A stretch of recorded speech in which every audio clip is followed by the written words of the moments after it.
Hello guys, what's up everyone? Ito nga pala yung part 2 namin kapong guys. So ngayon, tinuruan ako ni mama kung paano gamitin yung gakit.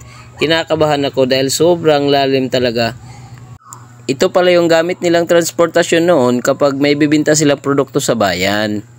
Namimiss talaga ni mama yung mga ganitong gawain kasi nga naaalala niya noong kabataan niya.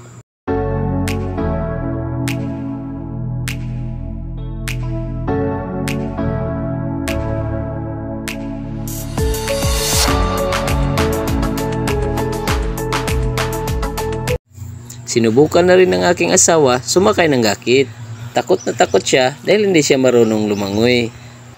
Buti pa si mama, patsil-tsil lang dahil sanay na sanay siya sa ganitong gawain. Dahil pamangkin pala si mama ni Tarzan.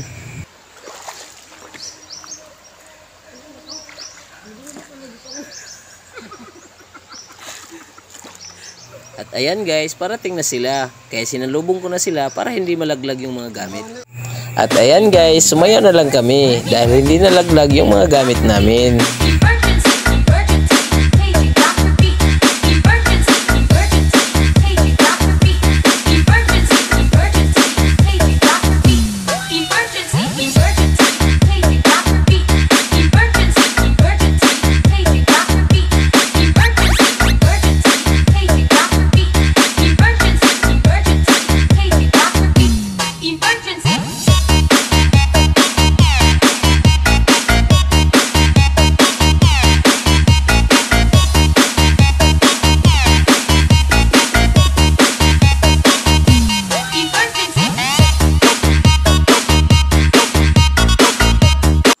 Kaya kung nakikita mo tong video na to ngayon guys, mag-iwan ka ng bakas para ma-shoutout ka namin sa sunod pa naming vlog.